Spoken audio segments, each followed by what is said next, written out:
seek ye first the kingdom of God and his righteousness, the Bible says all these things shall be added unto us. My brothers and sisters, I'm preaching this to you this morning because of the urgency of time.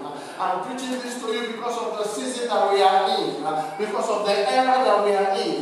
In case you didn't know, may I announce to you that we are in the last days. We are in the end time.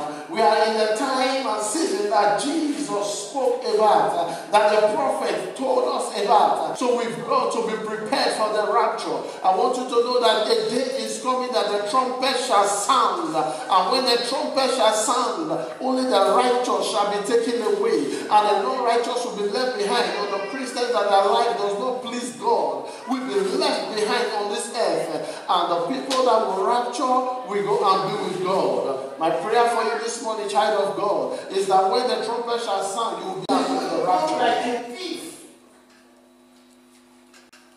without informing them, not even the angels. But the question is, if rapture should take place today, where are we going to be? Are we going to be with the Lord, or will we be left behind? Are we going to be raptured?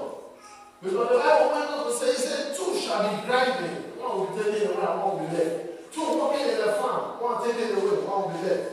Two might be walking along together. One will go and one will be left. That's why the Bible says, for every man will carry his cross. You have a cross to carry, I have my cross to carry.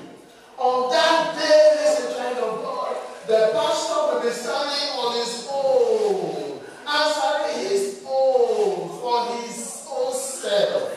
And you, my beloved, will be standing, you'll be answering your own for your own self and by your own self. No one will answer for you. Your mama is not going to come to answer for you. Your papa is not going to come to do any answering for you. You will answer for yourself the things that you have done in this world, the life that you live, the life that God gave you, the giftings that God gave you, how you use it in this earth. You are the one that will be explaining that a big book will be open before you, and you will be the one that will be explaining what you did with your life. So I've come to preach to you, my brothers and sisters. It is more than eating together. It is more than drinking together. It is more than being in church every Sunday together. It is more than seeing just miracles and eating together. It is more than having financial breakthrough. It is more than having marital breakthrough. It is more than building a big house, riding on big houses, big cars. I want you to know that a day is coming that we are going to be with the Lord. We came into this world empty-handed, and we are going to be empty-handed. None of these things will go with us. Everything that we acquire here on earth, we are going to leave it on earth. My prayer for you is that the pride of life, the lust of the eyes and of the flesh, will not send you into hell in the name of Jesus Christ. Because the world today is corrupt. All that we see is beckoning on us. Come, come, come, come, come. All the negative things are all beckoning on us. Then you have to stand your ground. You have to know. You must come to listen. Some time ago now, coming close to this time, I started having another level of consciousness concerning the life that I live. The life that I live here, the consciousness is getting stronger that you are on an assignment on earth. You are not like an ordinary person. You are a child of God. You came to correct some things. You came to put some things in order, which God will be asking you on the last day. My son Joe, I sent you on an errand. I need an explanation. I gave you this gift so that you can use it to do this, that, and the other. I put my word in your mouth so that you can say, you can deliver my word to my children, and I'll begin to give an account. It has dawned on me even more than ever that I am on a mission. I am on assignment that I could not just push away. There's no way I can deny that assignment. I have to be focused 100% on the assignment that God has given to me. You yourself, God has given you an assignment to become a child of God, to change your family maybe, to change your community maybe when you work in a company or in an office, to change the heart of your boss to become a child of God. We all carry such assignments as children of God. But I pray that on the last day, God will not say, get behind me for I know you not, in the name of Jesus Christ. But this morning, my message is mostly concentrated on the rapture. Because the days are coming that we, the children of God, shall be raptured. Please help me go to the book of Revelation. Revelation chapter number 13. Are we there? I want to read from verse 7. I want to read from 7 to 9. And it was given unto him to make war with the saints and to overcome them. And power was given him over all kindred and tongues and nations. And all that dwell upon the earth shall worship him, whose names are not written in the book of life of the Lamb slain from the foundation of the world. If any man have ears, let him hear. I want to teach this morning, praise God.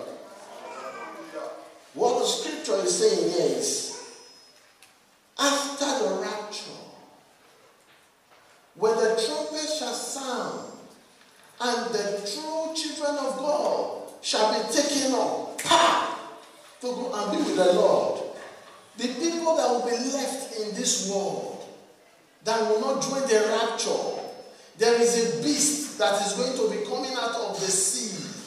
And the dragon will give the beast so much power to make war against the children of God, against the saints. Because there will still be so many Christians. When I mean so many Christians, these are Christians that one sin or the other held them back. They could not rapture. These are going to be, you are going to find pastors among them. You are going to find apostles among them. You are going to find bishops amongst them. You are going to find people from the choir amongst them. You are going to find people from the congregation, sisters and brothers that you knew. They were carrying Bible. They were fervent in the Lord. They were serving the Lord. You are going to find them amongst them in this world, not rapturing. And what will begin to happen is, there are people you see, you say, even you didn't go. That one will say, this is what held me bound. Because at that time, when the rapture shall take place, whether a secret sin, whether an open sin, or automatically you will just be conscious of, this was what I was doing that hindered me from rapturing with the Lord. That's why the Bible says, blessed are they which will join the first resurrection, which will be raptured first. He said the first people that will be raptured, he said they are blessed. They are blessed. They are greatly blessed. Why? Because immediately after the rapture, let me tell you something. A beast is going to come out of the sea, and power will be given unto the beast to torture people. To torture the people that will be in this world. Satan has been waiting for God to rapture his people. Let me tell you, and Jesus has been delaying. God has been delaying so that more people will come to the Lord. So as God is waiting for us to come to the Lord, that is how Satan is also waiting for the rapture. Because Satan is going to rule this world. Immediately after the rapture, power will be given. Let me tell you, we have mercy now, we have grace now. Once the trumpet shall sound, there is no more mercy. There is no more grace. Once the rapture takes place, give you attention. This beast is going to come out of the sea. It's going to get power to make war against the saints. Why? There are going to be people that will say, it was alcohol that made me not to go. It was fornication that made me not to go. It was adultery that made me not to go. It was stealing, I stole money that made me not to go. It was cheating that made me not to go. You see, there are people that will have one thing that held them back. There are Christians that will have several things that held them back. There are also going to be pastors that will say, it was women that made me not to go. It was the church money that made me not to go. It was my own sin that made there are still going to be bishops and apostles that will say that. So what is going to happen is they want to make up for their lives so that they can go and be with God in the due time that God has appointed to come again for his children. So they are going to be saying, now we will serve the Lord. Look at rapture, everyone is gone. They have left me behind. I will do anything to wait and to be clean, to be a righteous person. That's why the Bible says that the beast is going to make war against the saints. It's not going to make war against the people that are not ready to repent. No. Upon those people that are not ready to repent, they are just there. He's going to put a mark on their head, 666, and on their right hand. Listen to this. Those people that are there, there's no way they can repent. Those wicked people already.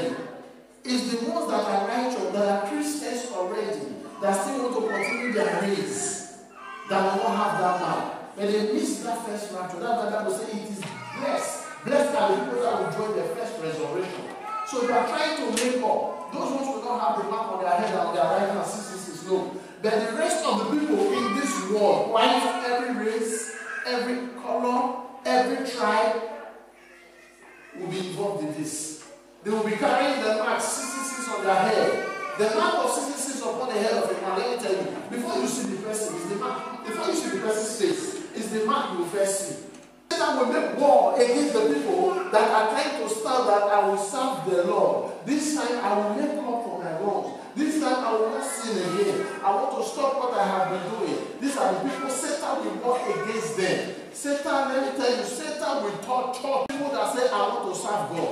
Because they have seen that they are going to end up in eternal hellfire. A fire that never quenches. A fire that will continue to burn and burn and burn and man with endlessly the fire will continue to burn. So people will prefer to suffer and go and be with God instead of going to join that eternal hell, that fire that is burning forever. So they will say, oh, I will make up. But let me tell you, child, Satan fell from his glory and his time is shame. But how many times will we fall from our glory? God will give us back to glory. We fall again, God will give us back to glory. So he has the right to be angry against humanity because he is jealous of you. So he's just waiting for how he can lay his hand on people and tear them apart. In those days when the rapture has taken place, you'll be looking for death, you will not see death. The spirit of death, now that is taking people anyhow, little headache, somebody is there. Little cold on the stove, somebody is there. Somebody will sleep and die. No. You will hit your head 100 times, you will not die. You will hit the stone 100 times, you will not die. You will fall from a 4-story building, they will push you, you will not die. They will carry red iron, they will press it into your body. Do you still love Jesus? You will not die. From one culture to another culture, there's not going to be any type of peace. There's not going to be any celebration, no party anywhere. It is only the people that have the CCCs that will be celebrating their birthday, that will be celebrating different parties, that will be gathering people, that will be using your cars. You cannot dare use on the who are you to have a car and you don't have CCCs. The torture you will receive, you will not believe your life. This I'm telling you about reality. What is going to happen after the rapture has taken place? This one is going to be in a total chaos. There's going to be calamity, there's going to be doom, there's going to be persecution, there's going to be constant tears. People will be in constant pain. You want to take your life and you cannot die. You drink acid, you will still be alive. People that God has opened their eyes to rapture, they said there were people that they will torture and say, do you still love Jesus? They will torture them up to the point it's their skeleton that is left. And little flesh of their skeleton, but they will not die. Still torturing them and still asking them, do you still love Jesus? They are still asking them, do you still love Jesus? So it is going to be hell for human beings on earth.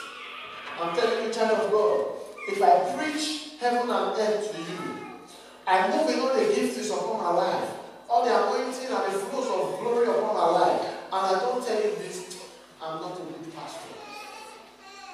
I'm not a pastor, I'm not sent by God. If you go anywhere, you don't hear about the rapture. You don't hear the message of the cross. You don't hear the message of repentance. My brother, be careful. That is not the church of God. That is the church where the pastor has opened for his own purpose. He has his own plan. But when you hear the word of God come to you from time to time, say, my brother, repent. What does it profit a man to make the whole world and lose his own soul? My brother, let me tell you something. If we go to look at it very well, you see that this generation we are so wicked. If I put a video of Jesus Christ here, how he was crucified, how he Christ carrot, sold him for 30 pieces of silver, most of us here will be cursing Judas Iscariot in our hearts. Am I saying the truth? We will just make Judas Iscariot instantly. But let me tell you something. 30 pieces of silver today, in today's money, is a huge amount of money. Let me say, at that time, it was a very, very big money. But the Bible says something. It said, he who goes and continues in sin, crucify the Lord Jesus the second time. Judas Iscariot only sold Jesus out. But if you continue in sin, you see, you crucify him again. He only sold him out to the people that crucified him. But we crucify him each time we go into these sins. He sold him out for 30 pieces of silver. My brother, today, Jesus Christ, if you sin, if you go and drink alcohol, even one bottle, you have betrayed Jesus. His death for you, his love for you, his sacrifice for you. If you go and fornicate, you have crucified him again. Judas Iscariot didn't do all what is going on in this generation. Today, women are sleeping with women, lesbianism. Men are sleeping with men, homosexuality. Satan in heaven did not do that. The Bible says of Satan that iniquity was found in him. And because of that one, he was cast out of heaven. Today, iniquity is not only found in us. It is found with us, in us, around us, on us. It is found everywhere around our lives. We do the things that even Satan did not do in heaven. Why will Satan be happy with mankind? Why will you say, what have I done? Why is Satan so wicked? He has to be very, very, very wicked. Because we are doing the things that even he didn't do. That's why when the time comes, if somebody that is killing fornication, demons should be sexing you. Say, oh, this is what you're doing. Somebody that was lying, they will take the tongue, take the lips. They will begin to dip rot on it. All these things, demons are going to be judging us, judging humanity. Demons in here will be saying, Jesus died for you so that you will not come here. See, you still didn't listen. They preached to you, you didn't listen. You were still doing it. According to the sin you are committing on earth, that is how your punishment will be in heaven. Pastors will suffer. You preach the word. You know the word. The Bible says that you did this, you did that, you did that, you did that. Now you are with us on hell. In hell. Let me tell you something, child of God. We are not exempted in this. So the Bible says that judgment will start in the house of the Lord. And if judgment will start in the house of the Lord, it's going to start from the head. And the head is the pastor, the bishop, the apostle. So judgment is going to start from the church. The Bible says, God has made me to understand that it is going to also start from the head. It's from head down to the body all the time. Head down to the body. My brothers and sisters, I want to be able on that day I look at you, you say, Pastor, from a distance, and I look at you and say, my bro, we made it. My sister, we made it. Yeah.